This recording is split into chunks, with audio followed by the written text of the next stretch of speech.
আসসালামু আলাইকুম প্রিয় শিক্ষার্থীরা, চলে আসলাম তোমাদের সামনে দশম অধ্যায়ের বেসিকের আরও একটি বিশেষ পর্বে। আমরা এই পর্বে কথা বলবো খনিজ অধাতু, বিশেষ করে সালফারকে নিয়ে। আচ্ছা, তো দেখো আমরা এখন এখান থেকে এক এক করে যাচ্ছি। তো খনিজ অধাতু কাকে বলে বলো তো? যে খনি থেকে প্রাপ্ত অধাতু পদার্থকে আমরা খনিজ অধাতু হিসেবে চিনি। আচ্ছা, খনিজ অধাতুর বৈশিষ্ট্য কি দেখো? এগুলো সাধারণত তাপ ও বিদ্যুৎ অপরিবাহী, মানে এরা তাপ ও বিদ্যুৎ পরিবহন করে না। ব্যতিক্রম হিসেবে আসতে পারে কে? গ্রাফাইট, কার্বনের একটা রূপভেদ গ্রাফাইট।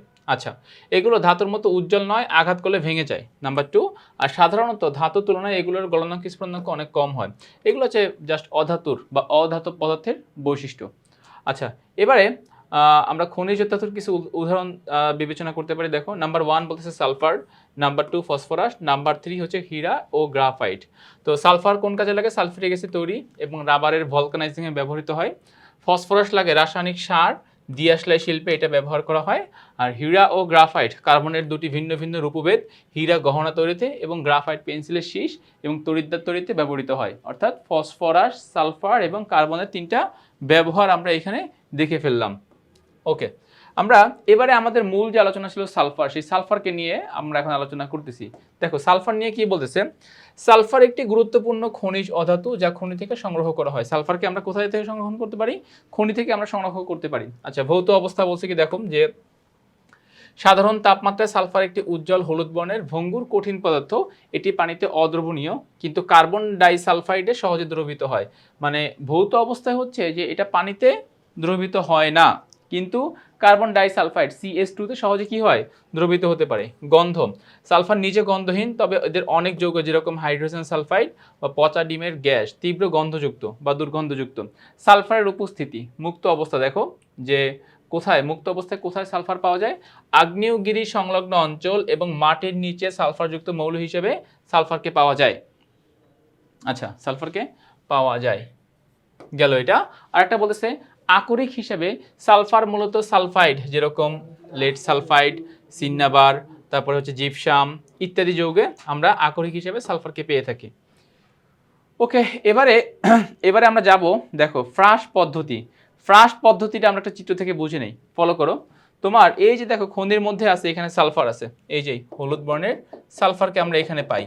এখন যেটা হয়, আমরা তিনটা পাইপ মূলত এখানে ফলো করি। একটা হচ্ছে এখান থেকে, আচ্ছা, আর একটা হচ্ছে এখান থেকে, এই একটা পাইপ, আর একটা হচ্ছে এখান থেকে।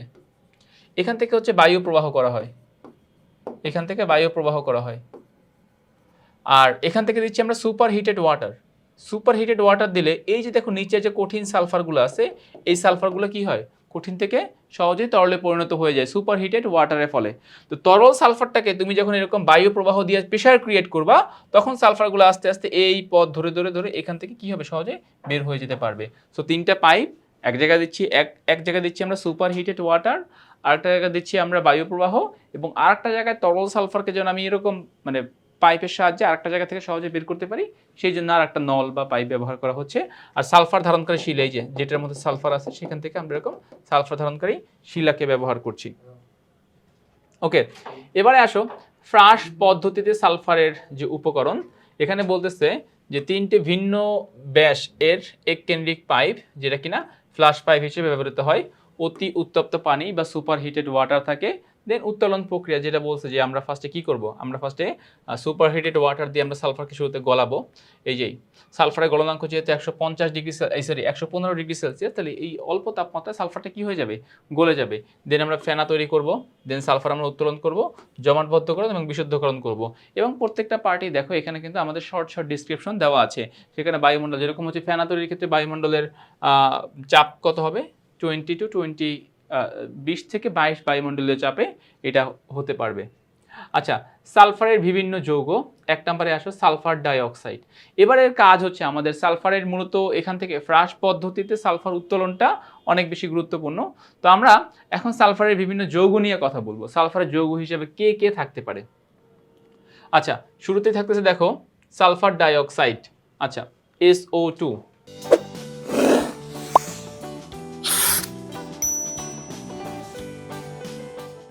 তো দেখো সালফারের যৌগ, তো সবার আগে আমরা যাচ্ছি সালফার ডাইঅক্সাইড। এখন সালফার ডাইঅক্সাইড কিভাবে আমরা উৎপাদন করতে পারি? তো নর্মাল যে বিক্রিয়াটা, যে সালফার এবং অক্সিজেনের দহনের ফলেই সালফার ডাইঅক্সাইড প্রস্তুত করা যেতে পারে। আমরা চাইলে আকরিক থেকেও এটা প্রস্তুত করতে পারি। দেখো সালফারযুক্ত আকরিকের তাপ জারণ, এটা আমাদের দশম অধ্যায় ছিল।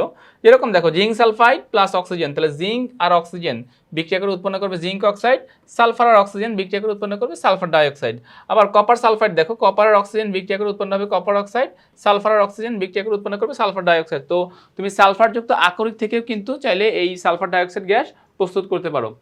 3 নম্বরে বলছে পরীক্ষাগার প্রস্তুতি। আমরা জানি যে কপারের সাথে গাঢ় সালফিউরিক অ্যাসিড বিক্রিয়া করলে কপার সালফেট, সালফার ডাইঅক্সাইড এবং পানি প্রস্তুত হয়। সো এরকম বিভিন্ন উপায়ে কিন্তু আমরা সালফার ডাইঅক্সাইড গ্যাস প্রস্তুত করতে পারি। সালফার ডাইঅক্সাইড গ্যাসের বিভিন্ন ক্ষতিকর দিক রয়েছে, যেরকম প্রথম যে দিকটা সেটা হচ্ছে যে সালফার ডাইঅক্সাইড গ্যাস বৃষ্টির পানির সাথে বিক্রিয়া করে কি উৎপন্ন করতে পারে? Sulphurous acid. Sulphurous acid acid বৃষ্টির একটা উপাদান।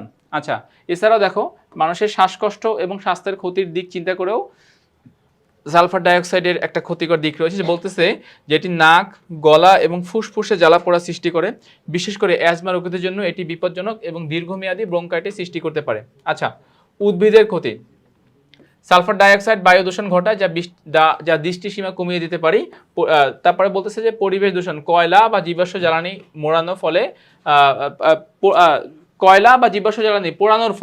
পোড়ানোর ফলে কি হতে পারে? আমাদের সালফার ডাইঅক্সাইড গ্যাস নিঃসরণ হয়, যা বায়ু দূষণ ঘটায়, দৃষ্টিসীমা কমিয়ে দেয়। তার মানে এখানে একটা ঘোলাটে, আমরা অনেক সময় হয় যে রাস্তায় অনেক কুয়াশার মতো করে দেখতে পাই, ঘোলাটে একটা আবরণ। এটা মূলত কি কয়লার মধ্যে যে সালফার থাকে ওইটা পোড়ানোর ফলে সালফার ডাইঅক্সাইড গ্যাস তৈরি হতে পারে। আচ্ছা, আর সেকেন্ড হচ্ছে অ্যাসিড যৌগ। কি বলতো? সালফিউরিক অ্যাসিড সালফারের যৌগ, একে রাসায়নিক দ্রব্যের রাজা বলা হয়। মানে সালফিউরিক অ্যাসিডটাকে তো আমরা অনেকগুলো কাজে আমরা ব্যবহার করতে পারি। তো এবারে আসো তোমাদেরকে এই প্রসেসটা এখন একটু দেখানো হবে যে সালফিউরিক অ্যাসিড আসলে কীভাবে তৈরি হয়। আচ্ছা, ফার্স্টে আমরা একটু এই চিত্রটা একটু বুঝবো, দেন আমরা যাবো আমাদের বাকি অংশে। চিত্রে কি বলছে দেখো, আমরা সালফার এবং শুষ্ক বায়ু চুল্লিতে দেওয়ার ফলে উৎপন্ন হবে, দেখো একদিকে যাচ্ছে সালফার, একদিকে যাচ্ছে অক্সিজেন, মিলিত হয়ে কি উৎপন্ন হবে? Sulphur dioxide. সালফার ডাইঅক্সাইড এবং অক্সিজেন বিক্রিয়া করে কি উৎপন্ন হচ্ছে? Sulphur trioxide. Sulphur trioxide.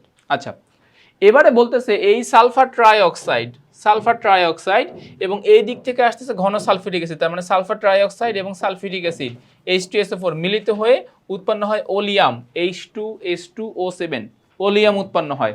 এবং এই ওলিয়ামের সাথে যখন আমরা পানি মিশাই, দেখো ওলিয়ামের সাথে যখন আমরা H2O মিশাই তখন সেখান থেকে উৎপন্ন হয় সালফিউরিক অ্যাসিড। তো ব্যাপারটা হচ্ছে তুমি এখানে ইনভেস্ট করতেছো 1 অণু, তুমি পাচ্ছ গিয়ে 2 অণু। সো এই 2 অণুই তোমার লাভ। আর এখানে প্রভাবক থাকে কে বলতো? এখানে প্রভাবক থাকে ভ্যানাডিয়াম পেন্টাঅক্সাইড V2O5। ভ্যানাডিয়াম পেন্টাঅক্সাইড V2O5 হচ্ছে এখানকার প্রভাবক হিসেবে কাজ করে। আচ্ছা, তো এখন এই জিনিসগুলোই মূলত আমরা এক এক করে দেখার চেষ্টা করব। আচ্ছা দেখো, সো এই জিনিসগুলোর কথা এখানে বলতেছে যে সালফার অক্সিজেন মিলে উৎপন্ন হচ্ছে সালফার ডাইঅক্সাইড, সালফার ডাইঅক্সাইডের অক্সিজেন মিলে উৎপন্ন হচ্ছে সালফার ট্রাইঅক্সাইড, যেটা বলছিলাম যে ভ্যানাডিয়াম পেন্টঅক্সাইড 450 থেকে 550 ডিগ্রি সেলসিয়াস তাপমাত্রা গেল এটা। তৃতীয় ধাপে দেখো এই যে ভ্যানাডিয়াম পেন্টঅক্সাইডের সাথে যে সালফার ট্রাইঅক্সাইড উৎপন্ন হয়েছে, সেই সালফার ট্রাইঅক্সাইডের সাথে আমরা সালফিউরিক অ্যাসিড মিশাচ্ছি, আমরা পাচ্ছি হচ্ছে ওলিয়াম পাচ্ছি, বা এটাকে বলা হয় ধূমায়মান সালফিউরিক অ্যাসিড। এই ওলিয়ামের সাথে যখন তুমি পানি মিশাবা, এই যে ওলিয়াম প্লাস পানি মিলে আমরা 2 অণু সালফিউরিক অ্যাসিড পাচ্ছি। সো 2 অণু সালফিউরিক অ্যাসিড আমি ইনভেস্ট করতেছি 1 অণু, আমি পাচ্ছি গিয়ে 2 অণু। তো এখানে এই অংশগুলোই মূলত বলা হয়েছে। এবারে সালফিউরিক অ্যাসিডের ধর্মগুলো নিয়ে আমরা একটা কথা বলবো। দেখো সালফিউরিক অ্যাসিডের 2টা ধর্ম আছে, একটা হচ্ছে অ্যাসিড ধর্ম, তাহলে সে ক্ষারের সাথে বিক্রিয়া করে লবণ এবং পানি তৈরি করতে পারবে। আর একটা হচ্ছে জারণ ধর্ম। জারণ ধর্ম মানে কি? দেখো এখানে এই যে সালফিউরিক অ্যাসিড, খেয়াল করো বিক্রিয়াটা কিভাবে হচ্ছে। আমরা বিক্রিয়াটাকে যদি একটু বড় করে দেখি, সালফিউরিক অ্যাসিড এবং কপার, তাহলে সালফিউরিক অ্যাসিডে দেখো সালফেট আয়ন এবং কপার বিক্রিয়া করে কপার সালফেট। তাহলে তোমার তো সালফেট আয়ন 2টা, একটা তো কপার সাথে চলে গেল, বাকি SO4 থেকে আমরা পাবো সহজে SO2 সালফার ডাইঅক্সাইড, এই হচ্ছে সেই SO2 সালফার ডাইঅক্সাইড। আর যে 2টা অক্সিজেন থাকতেছে, ওই 2টা অক্সিজেন এবং এখানে আছে 4টা হাইড্রোজেন মিলে তৈরি হবে কি? 2 অণু পানি। তো এখানে এই বিক্রিয়ার ফলে আমরা এটাকে জারণ ধর্ম কিভাবে প্রকাশ পাচ্ছে? এখানে জারণ ধর্ম মূলত প্রকাশ পাচ্ছে এইভাবে, দেখো কপারের জারণ মান এখানে 0, কপারের জারণ মান এখানে +2, তাহলে কপারের জারণ মান যে 0 থেকে +2 হচ্ছে কার উপস্থিতির ফলে? এটা হচ্ছে সালফারের উপস্থিতির ফলে, এই সালফিউরিক অ্যাসিডের উপস্থিতির ফলে এটা হচ্ছে। যেহেতু সালফিউরিক অ্যাসিডের উপস্থিতির ফলে আমরা এটা দেখতে পাচ্ছি, তার মানে আমরা এখানে বলতে পারি যে না, এখানে সালফিউরিক অ্যাসিডের জারণ ধর্ম প্রকাশ পাচ্ছে। আসলে এবার নিরুদন ধর্ম নিয়ে একটু কথা বলি। নিরুদন ধর্ম বলতে বোঝানো হয় নিরুদন, এইটা দ্বারা বোঝানো হয় পানি শোষণ করা। যখন কোনো বস্তু পানি শোষণ করতে পারে তখন সেই বস্তুকে নিরোধক পদার্থ বলা হয়।